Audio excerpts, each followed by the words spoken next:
I'm going to talk a little bit about a perspective shift that I have gone through in my life, and I want to share it with you guys to help you in your life to improve your mentality, your perspective, the way you think about things, the way you approach your life. And for me, being extremely critical of myself and objective with my performance, my strengths, my weaknesses, has allowed me to improve my life a lot. And that's something that took many years to fully grasp and absorb and put into action. And I'm 30 now, and when I think back to when I was in my late teens, early 20s, mid 20s even, made a lot of mistakes, fucked a lot of things up, just like most of us do. But if I had this perspective then, I think I would have had more success with the things I was doing in life. And so that's why I want to share it with you. Whatever your age is, whatever part in your journey that you are at, I think that this could help 100%. Really believe that. So what are we talking about here?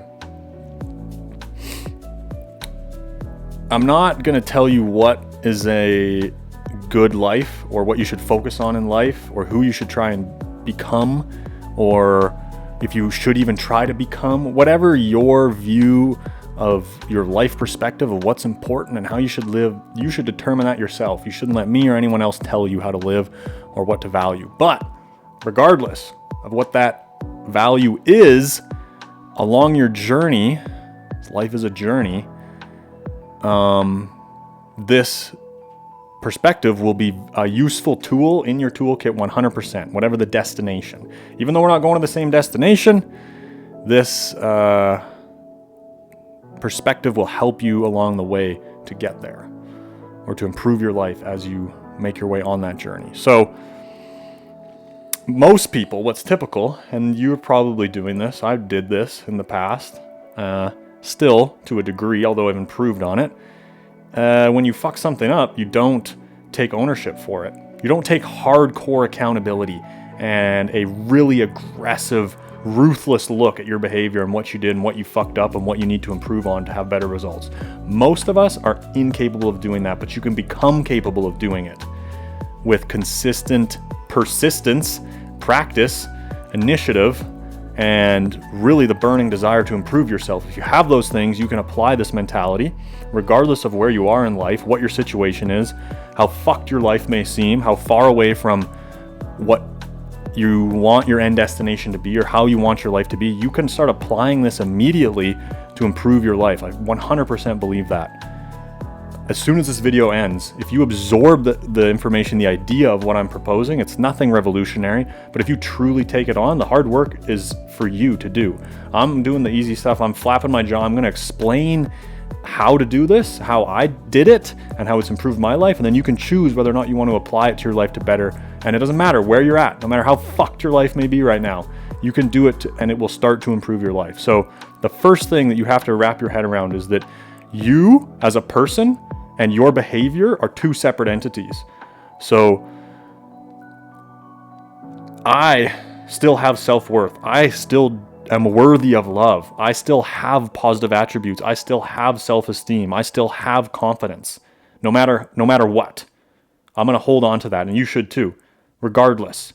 No matter what happens in life, you should never lose that feeling of self-worth. You are worthy of having a good life. You are worthy of being happy. You are worthy of being loved. You have to believe that regardless of where you're at. But simultaneously, this other entity of your behavior, you have to be extremely critical of and look at what you're fucking up and look at what you're doing wrong. Take time. Shut it all down. Turn off the noise. Think about your life. Think about where you're at. Think about your choices, your behavior, the patterns that you're exhibiting, and use the foundation of maintaining your self-worth to allow you to ruthlessly dissect your behavior so that you can improve it. If you don't look at these things as separate entities, your chance of being able to do this goes way down. Because think about it this way.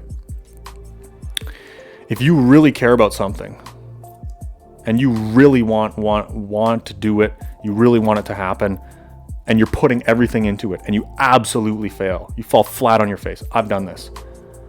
I still want to be, but one of my dreams, let's go back in time, 6 or 7 years.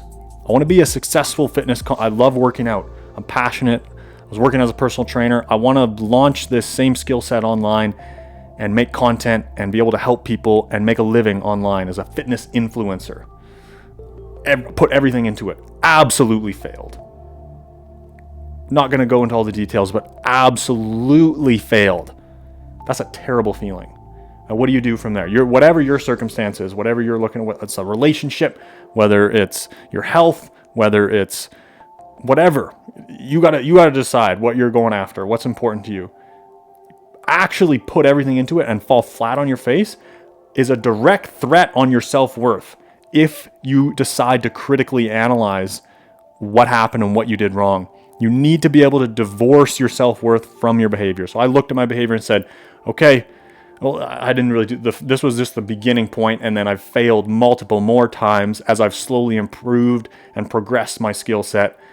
But the only thing that allowed me to do that was eventually I started to realize, okay, I'm still good, I'm still okay, but I need to look at this failure that I absolutely fucked and look at my behavior and be extremely critical and then make actionable changes to the behavior. How can I get better? Why does nobody give a shit about this training service that I'm offering? Why does nobody want to watch my content? I'm not giving value. You're not practicing what you preach. You're not in good enough shape. Why should people care? That really stings. For me, if I'm really into working out, you're just kind of generally fit. You need to be more about it. You need to be stricter with your diet. You can't miss work. If you're going to go online and tell people what they should do with working out, you need to be about it. You need to look at what your strengths are, what your weaknesses are.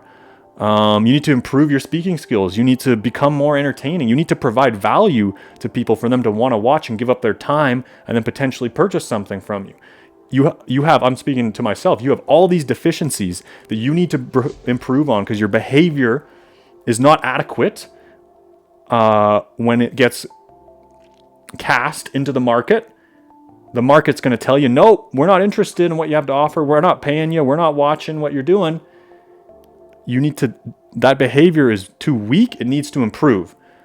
I'm still okay. I still have value. I still have self-worth.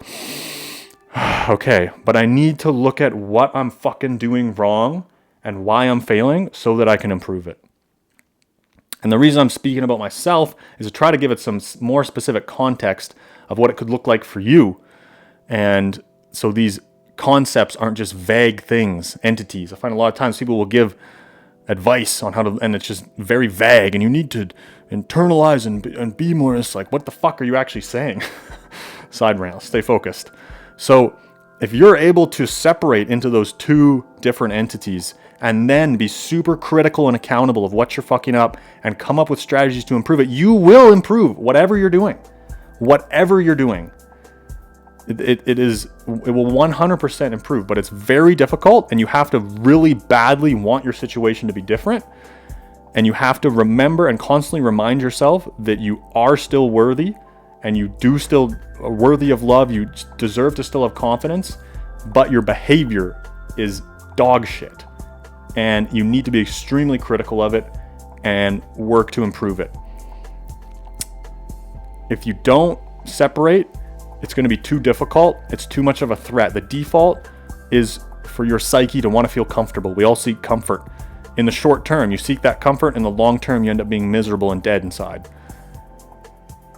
To avoid this is what I found to be a successful strategy. Remain confident in who you are, but be ruthlessly critical of your behavior and the results that you're getting in life, and could just absolutely have your way with what you're doing.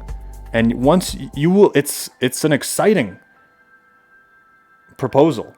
Most people find it threatening, but if you maintain your self-worth and then you just start put a microscope on your actions until you find a way to improve them.